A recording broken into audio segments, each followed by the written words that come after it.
Bonjour Caitlin. Alors, euh, pour les commentaires, je t'expliquerai à voix vive et à haute voix. Alors, j'ai corrigé l'autre composition pratique que tu as fait. Tu as fait le moniteur d'un camp d'été et tu as bien réalisé le texte pour les deux buts spécifiques. Tu as expliqué les règlements du camp.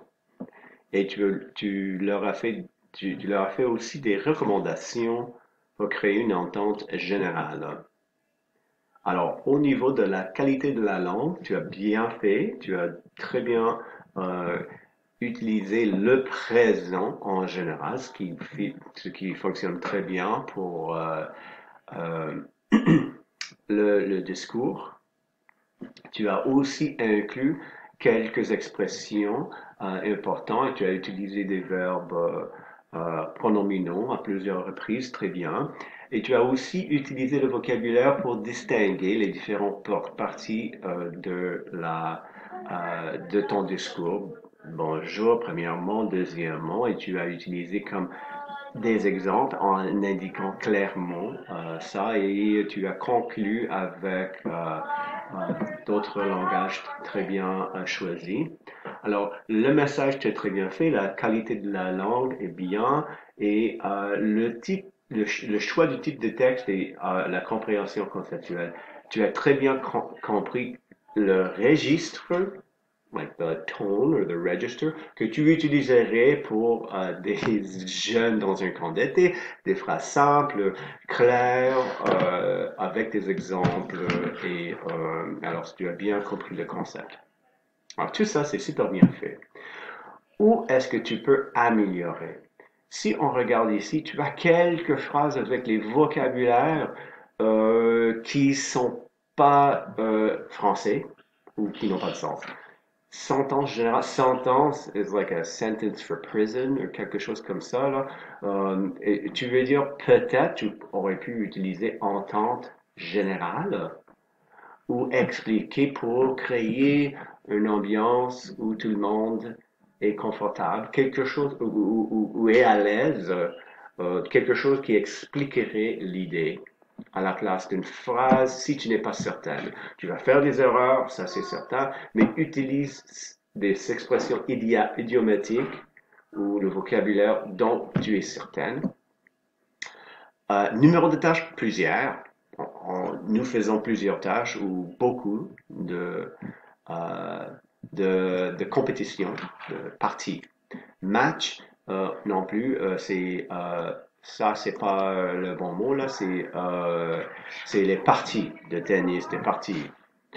Euh, Aussi, quand vous avez fini une pièce, c'est comme la pièce, c'est comme le salon, la chambre à coucher. Ça would be like a room en général. Alors, tu veux un autre mot. Ou d'autres, est-ce que tu peux améliorer?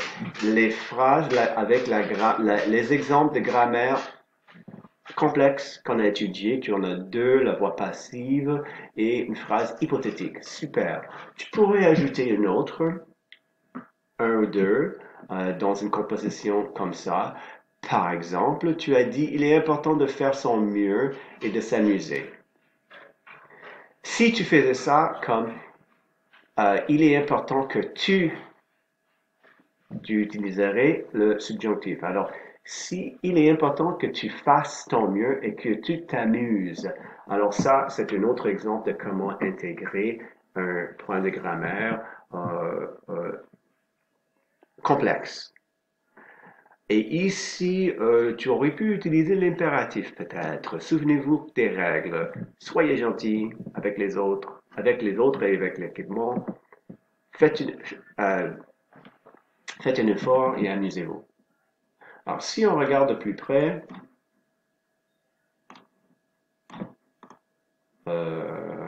ici, dans le choix de format, tu te fais très bien. Alors, tu veux continuer à pratiquer les différents éléments ou réviser les différents éléments.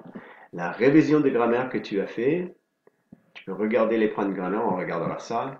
les mots liens et les connecteurs logiques, révise ça pour avoir de près quelques mots liens pour les situations comme ça ou peu d'autres. Et si on regarde là, les exemples de grammaire complexe, tu utilisais ça, c'est bien. Et j'aimerais bien que tu utilises euh, des phrases hypothétiques comme ça, imparfait, conditionnel, ou un des autres. Et comme j'ai dit, tu peux ajouter n'importe quel d'autres exemples de voix passive ou de discours indirect. Et bien sûr, la négation ou les pronoms, tu peux les ajouter. Et comme j'ai dit, le subjonctif, tu peux toujours ajouter ça dans n'importe quelle compétition. Alors continue et je te souhaite bonne chance demain.